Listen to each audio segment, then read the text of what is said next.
we get started, if you would subscribe and hit like to the videos, we just love that. We are over 100 now, so that's good, but we could always use some more.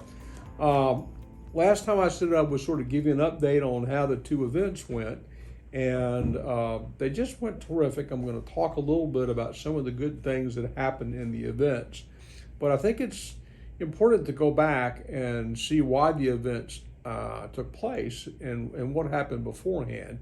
And this all stems from back in February. We started this small group, started with 5 guys.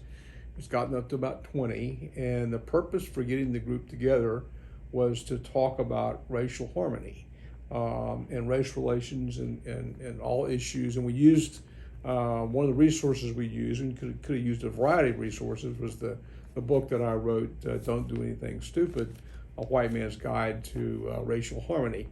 And so the first thing that really happened over a couple of months is strong relationships built and between everyone who's in the group.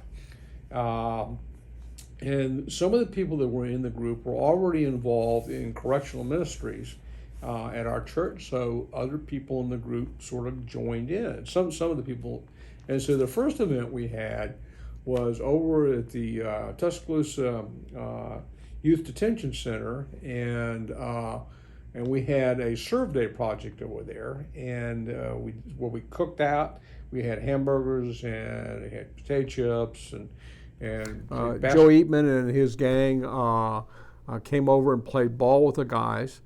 And we did have a couple of girls. Let me tell you some of the really neat things that happened. A lot of neat things happened, but the things that really caught my mind is one of the volunteers that came from the church was a young lady who was once an inmate there. And she gave us permission to tell her story. She was a prostitute from age 13 to 18. And she was in sex trafficking, and so that's why she was in the detention center. She graduated to big girl jail, and at one time a Highlands correctional ministry person was in there and just explained to her, you don't have to live like this. And something snapped, and she's now become quite devout Christian and involved in volunteering.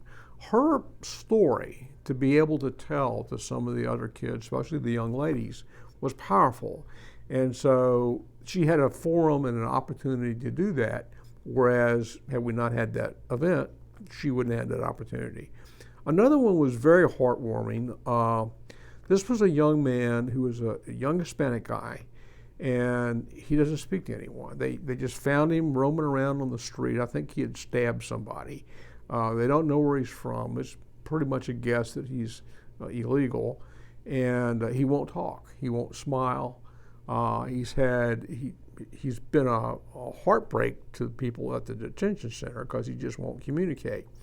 Well, one of our volunteers is a young man from Nigeria, chemical engineer, working at Hunt Refinery here in Tuscaloosa. And so he started getting a soccer ball out and sort of kicking a soccer ball. Well, the next thing we know, this young Hispanic child and our volunteer from Nigeria are playing soccer. And our guy was the goalie, and they played and played and played, and then sat down on a bench and talked for hours. And the young man smiled, and no one had ever seen that before. So those are just two of the events that happened there. And another one, my work colleague, Dan McCormick, and got a vision of having a community unity event over at the McDowell Hughes Center over in West End. And he and his buddy, Joe Eatman, the basketball coach, just got their heads together. They were the tip of the spear on this whole thing. And we pulled this thing off last week, and it was just simply amazing. No one in the community can remember anything like this happening. We had 60 vendors there, and some of the 60 vendors were people that were giving vaccines. We had law enforcement looking to hire people with the sheriff's department, the police department.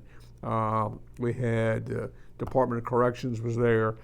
We had several veterans groups looking to veterans benefits. There was an AIDS testing organization. There are all kinds of employers. One employer hired 40 people on the spot. Roughly, being conservative, we think that we had over 50 to 60 people walk away from jobs, walked in the door without a job, walked out of the door with a job. And that's more than 10% of the number of people that came through. We also had a basketball dunking contest, a three-point shooting contest.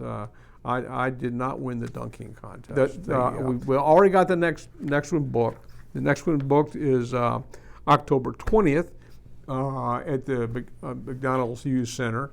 And so we're excited, thinking that this is going to be even much bigger than the one we had on the last one. We hope to do this once a quarter. And what we're thinking is that momentum's going to build. The Chamber of Commerce was actually saying that we may want to consider doing one on the east side of town. And I think the point is all this stemmed from relationships. Systems are held together by information, purpose, and relationships. If you make the assumption that, and it's a valid assumption, that information flows through relationships, then you could boil it down to purpose and relationships. Unity being the purpose, and the relationships are what makes that happen. So I hope that you've been a little bit inspired by some of this to the point that you'd like to try doing something like this in your community or from your church or whatever. The church is going to be the entity that is going to put a dent in racism. It's not going to be some academic or some quackpot writing a book on critical race theory.